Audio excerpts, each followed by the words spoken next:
In this video today, I'm going to cover my 9 favorite strengthening exercises for piriformis syndrome. Whether you feel aching, stabbing, shooting, burning into this area right here, or it travels down the leg just a little bit, this is going to be a great video for you to keep in your video library here on YouTube and reference back to.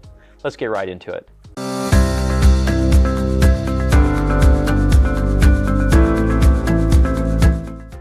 Hey everyone, I'm Sebastian at Performance Place Sports Care, part of the locally world famous chiropractors in Costa Mesa, California. Now, we did a prior video where we talked about the 9 best stretches for piriformis syndrome, which covered skin stretching, hip joint capsule, and also the musculature around the area. All of it needs to be stretched to get appropriate amount of stretching in the area to help resolve some of the symptoms. But now we're on to the other part. The strengthening part and making it so the piriformis doesn't have to work so hard is the second step. Not all these exercises are going to work for you, but these are a lot of the ones that we use here at Performance Place with the highest success rate of getting people back into their activity. Now, as we get into the exercises, it's going to be a follow along video, so certainly you can follow along with me. I'm only going to do one side just for time's sake on this video. It should take probably about 9 to 10 minutes if you just did one side. If you did both sides, you probably get done in about 15 or so, because not everything's a side-to-side exercise. Obviously, we're talking about target tissues. You should feel it in the areas, and I'll tell you in each exercise generally where the target tissues are. But if those aren't doable for you, that's okay. They can be done on another time, or may need to be progressed or regressed according to what your abilities are. I'm gonna use my timer here to help out with general clock structure here, okay? So I'm gonna first show you how to set up in each one, then I'll start the timer, we'll start going.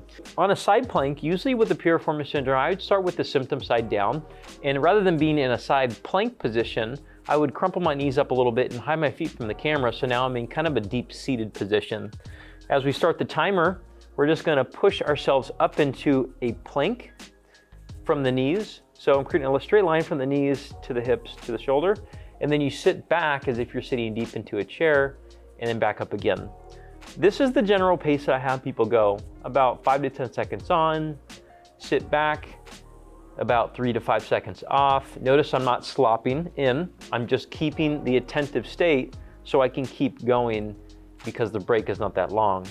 The break's not super long because we're trying to build endurance in the hip, and in this case you're gonna feel a little bit more into the side core here, or the obliques. You may feel a little bit into the side of the hip here, and this is just a starting point for getting the hip to become back online.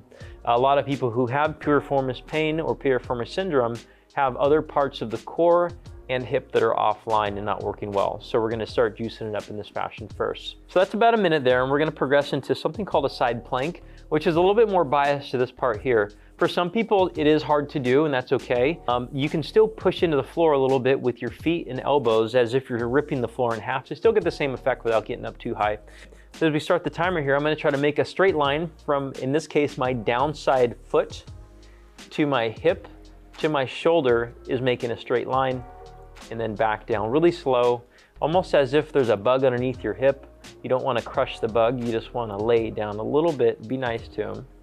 And back up again. These ones are pretty hard, and it's okay to feel like they're hard and take a little bit of break in between and shake out your shoulder and go again. Your shoulder is gonna get worked. That's a double bonus in this exercise. I would just take that as it is. Know that you're gonna build a nice strong shoulder in the meantime while you're building up your core and your hip too. I start to feel a nice little burn here for myself. So I'm gonna take a moment, shake my elbow out, and go again for the remaining 10 seconds or so. After this, we're gonna get into one called a 90-90 shin box. So for this one, the setup is pretty simple. We're gonna go 90 and 90 with the knees. So I'm gonna put my symptomatic hip down, so my piriformis syndrome is actually on this side. And I'm gonna manipulate a little bit the position to figure out what's the most comfortable position on my leg. Some people can't actually stay up like this. They'll actually start to lean to the side, and that's because their hip may be stiff. That can sometimes be addressed with some mobilizations or stretches like we showed in the other video, which is up in the corner. This is a good place to start once you have the range too. I'm gonna show you from the side just a general setup before we start. Let's go ahead and start this thing here. And now I'm just going to lean forward. I'm really light on my hands here, but as if I'm looking over a cliff. I'm keeping my logo nice and up on my shirt, and I wanna make sure I'm just rocking my body weight into the knee and out. And you'll start to feel this area start to stretch really nice. What we don't want to do is do this, okay? You want to keep up really nice, almost like you're sliding 2 plates on the floor. Just real gentle movement. My dog really likes to be scratched this way. So it's almost like you're scratching 2 dogs, just like so. From the front here, you may change different slots a little bit. Here versus here. And some of you, when you get a little bit more advanced, you actually don't need the hands, which is a great thing to try too.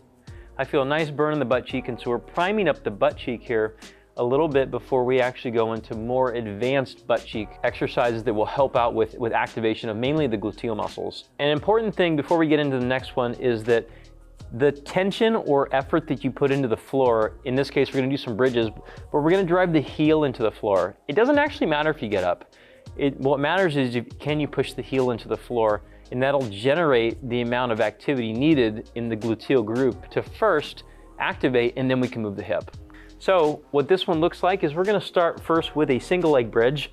I know this double leg bridge is easier for a lot of people, but the double leg bridge is one that people typically compensate on in my experience. They start moving their back and other things. And so this one, just like the single or the side approach things that we just did, it's harder to compensate because your body or core has to stabilize a little bit to accomplish the task. So what we're gonna do here is we're gonna go here, keep the knee up the best you can, and you're going to drive your heel into the floor to accomplish the upward movement, all right?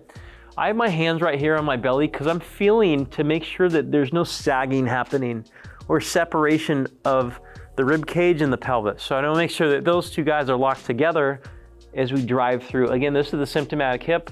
I'm just driving through here. Once you get this down and you kind of feel this connection, you can take this and kind of hold it just for comfort if you want. Or what some people do is they put a ball right here and they crush the ball, and that helps keeps a little bit more core activity as they're going through this exercise. Again, if you can't get up, that's okay.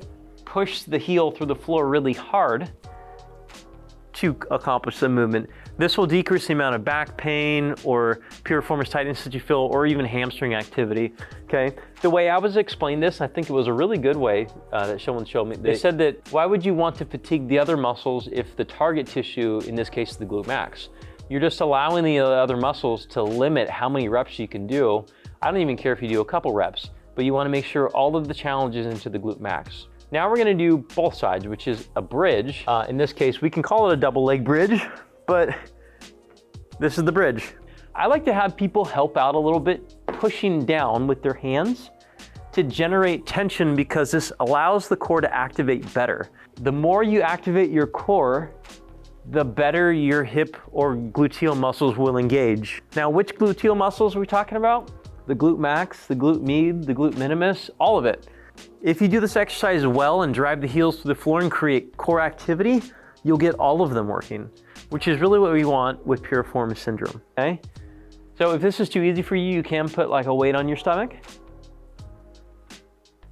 and go through reps just like that too. So this is pretty simple.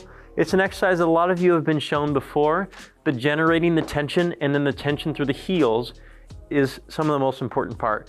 Personally, for a lot of people, I don't put the ball between their knees. I let their knees dive out a little bit like so, because that's a little bit more of a glute activity versus challenging the knees to stay in. They do that usually for deep core stabilization, but if you keep some support here, keep the rib cage and pelvis aligned, then you'll actually get the deep core and pelvic floor activity that you probably need, as well as don't hold your breath. So there's other parts of breathing that are aspects of deep core activity. The next one we're gonna do is a front plank. So a front plank is, I'll show you the setup first before we start here. I like to have people go from their knees, and it's not because the feet one is impossible for them, but I notice that when people think about a plank, they say, oh, I know what you're talking about. And they do this kind of like, you know, sailing position here.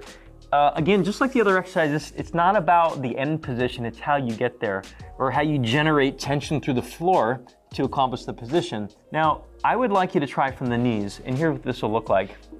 Driving your knees into the floor, try to push yourself away from your hands and hold this position right here, and then come on down. And then push the floor away and come on down. Now I'm not really laying, like taking a break, just like the other ones. I'm keeping some tension as we're on the floor. So there's really not a true break. It's like just less effort, more effort. Now for some of you, if this is too easy, you can go from the feet and come on down, but I would still recommend pushing to initiate it and then just bring the knees off the floor. That'll get you into a better position. But a lot of people do end up diving and like extending their low back, anteriorly tilting their pelvis when they do this. So ideally you want to keep it into a neutral, and from a lower position, like a knee down position or regress position is a lot easier, and you go through more reps to accomplish the same goal. Still, about a minute or so is a lot for a lot of people. The next one we're going to go into is, we're going to go into a high bear, is what we call it. A lot of people have not seen a high bear, so I'm going to show you how to set up for it first. So a high bear is basically in this position as a start, and we're just going to push, again, the same push, to try to get the knees off the ground. Now for some people, this is really, really hard. They say, I can't get my knees off the ground. That's okay. It's the intention of it. And as you start to do it more, it will get easier. That's the cool thing about the body, is that it starts to improve itself and gets itself stronger. That's why we're doing strengthening exercises, right? And so one thing we can do here too is progress it into a walk back up, which I'll show next. So we're gonna show the high bear here first. Just hang out and just try to breathe into where your kidneys are, which is kind of like right here. So we can stay here 10 seconds or so. Again, there's thin ice underneath your knees. Don't break the ice, and back up again. You may feel your quads start to burn. I guess I should have mentioned the prior exercise, the plank, you should feel your abs burning. All right, this is gonna be a little bit more quaddy. For some people, if their shoulders are a little bit weaker, then they're gonna feel their shoulders. If you wanna make this a little bit harder, you can actually try to not move and remove a hand. Don't move, move a hand. Don't move, move a hand. But most people get away really well with just doing this basic high bear. But you'll notice if you start to remove a hand, one of the quads is really gonna start to burn. It's really challenging on one of the quads. And we actually use this for a lot of people who have quad tendinopathy, as well as other conditions of the hip and thigh, like strains and sprains and so on too. For Piriformis syndrome, it's a great one because it allows you to really challenge parts of the leg, which deflects workload away from the piriformis and starts relieving some of the symptoms. Now the next one we're gonna do is progressing up a little bit further. We're gonna do a high bear to a get up. And so this one, although it has a complicated name, all you have to do is basically crawl yourself off the ground to here and crawl yourself back on the ground. So this is the drive from, the high bear is from dynamic neuromuscular stabilization, which is a type of rehabilitation that we do with some types of cases. They call them developmental progressions or positions. So this is no different than a baby getting off the floor, or we can say no different than a human getting off the floor. So I'm just trying to get off the floor. And this is how a lot of people with like arthritic knees and stuff like that, they get off the floor this way because they'll try to avoid a lot of knee bend. So they'll straighten their knees even more, which is okay. So this is really hard on the quads in a good way. Take breaks as you need. Notice I'm starting to breathe a little bit too. You always want to use the guidance of what we call a talk test. Can you talk through the exercise? If you can't, take a little bit of a longer break and then progress forward a little bit more. Now the last thing we're going to do is the final step of really how to get off the floor. And for some people, they use that crawl up method, which is fine. For other people, they do a split squat. Now for the last one, we're actually gonna get up in a different way, and this is called a split squat. Now, I know some people have been told they shouldn't be doing exercises and they should stop doing everything. I disagree with that for the most part, unless you're under certain circumstances, mainly because if you stop getting on off the ground, if you stop doing physical activity, your body starts to degrade a little bit in regards to strength, bone density, and so on. And so that's harder to come out of sometimes than with taking prolonged breaks. So generally rest is a helpful thing, but as a typical rule, it's about 5 to 7 days is where the bang for buck, the sweet spot is for rest. After that, you're actually losing some of the other benefits that you get from having a good body that's strong. So a split squat, let's start the timer here. It's pretty simple. Crawl yourself into this position here and then stand up. And then get down and stand up. In this case, this is the symptomatic leg. It's the one that's doing most of the work. Notice I'm being pretty light on the back foot. You don't have to be this light, but it certainly helps out to push a little bit with the other foot, with the back foot. Or if you want to, and this is kind of where the developmental stuff comes in, you can grab onto something like a table or a chair and push yourself up. You can cheat. The lean actually helps out to build the glute max over here and the other glute muscles if you lean forward a little bit versus just staying super upright and back. It is okay to put the knees over the toes, okay? That was a myth that was around for a long time. If you don't put your knees over your toes, then you won't get as much benefit from this exercise. If you have knee pain and it bothers you to go knees over toes, then you may have to limit how much you do it now, but you should put it back in later when it's safe to do so. And something like a physical exam or help from a professional can help you decide when to do that. Now, those are some of the basic exercises I like to have people do to strengthen the hip and the core surrounding piriformis syndrome. Again, if you don't understand the anatomy about piriformis syndrome, the biomechanics and the causes, go to the video that I have in the corner over here, which covers that. It's at the tail end of the video. I try to put the exercises in the front the best that I can, because I know a lot of you do come for the exercises and stretches. Some of you want the understanding of why things are happening and how to manage it. We do cover that at the very end of that video. So scroll around and check it out. Now, if you guys feel challenged and you feel good, you feel fresh, you feel better, there's a chance that physical activity may be one very easily addressed step in your recovery of piriformis syndrome or various different conditions you may have. So if you want our help, we can be in your corner and help you every step of the way. Contact us in the link description below. We have virtual or in-person services, and we have thousands of videos on YouTube at this point that cover various things from sciatica, hip impingement, sports hernias, labral tears, even stuff into the upper body here as well. So subscribe to the channel and use the search bar to find what you're looking for. If you want curated information about problems into the front crease of the hip, the SI joint area, the low back sciatica, piriformis, and various different conditions of this quarter here, we do have a webinar in the corner which is absolutely free. We've been giving this thing out for years now, and we have so many positive reviews about it that help people understand better a starting point for their recovery. The sad thing is that a lot of people have these conditions like piriformis way too long because they don't know where to start. So if you don't know where to start and you want some direction, check that out or just contact us directly. We'd love to be in your corner and help you out. Take care. See you next time.